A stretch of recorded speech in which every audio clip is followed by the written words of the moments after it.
Ilang dekada nang sinasaka ng pamilya Alonso ang kanilang lupain sa Bacoor, Cavite. Wala silang kamalay-malay na bili na pala ang kanilang lupa kahit na may hawak silang titulo. Narito ang exclusive agenda report ni Pierre Pastor.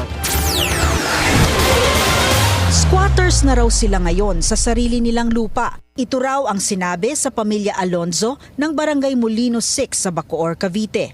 Tila hindi lang sa malalayong hasyenda nangyayari ang land grabbing. Kahit sa mga kalapitbayan ng Maynila gaya ng Cavite, may inaagawan din ng mga lupa.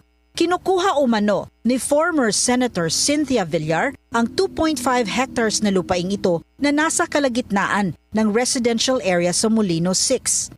Tinanong ko pa nga po siya dito, hinarang ko po siya doon. Tinanong ko, sabi ko, "Ma'am, good afternoon po, ano po may paglilingkod ko?" Sinabi niya sa akin, "Nabili ko na to," tapos sabay alis po.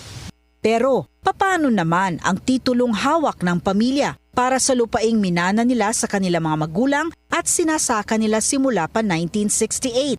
Nung nabubuhay ang tatay ko, may irrigation po yan. 3 beses po namin sinasaka sa loob ng isang taon niya, pagkakaani, patubig, kakaani, patubig. Kasi buhay naman po yung tubig niyan eh. Ano ginawa nila sa patubig niya? Wala na po, kasi nga ginawa na po river drive, sinaraduhan na rin po, nilagyan na ng kalsada. 2023 nang nagsimula umano ang unti-unting pang-aagaw sa lupa.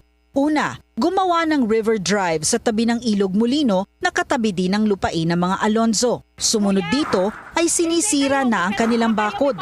Walang pasintabi, basta nalang pumasok sa kanilang property.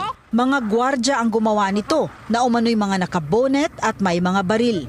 Walang dalang papeles at ni ayaw sumagot ng maayos kapag tinatanong. Habang ginagawa nila po yung river drive, unti-unti na po nila pinapasok yung mga heavy equipment nila, pinapatag na po yung lupa. Pinasok din po ng surveyor to ang pinalabas para daw makuha yung easement ng river drive. Pero sinita ko po yung geodetic engineer nila. Sabi ko, bakit pati ito sinusukat nyo? Hindi naman kasama yan. Sa video na ito makikitang naiyak ang isa sa mga kapatid ni Jay dahil sinisira ang kanyang gulayan na pinagkakakitaan para pampaaral ng kanyang mga anak.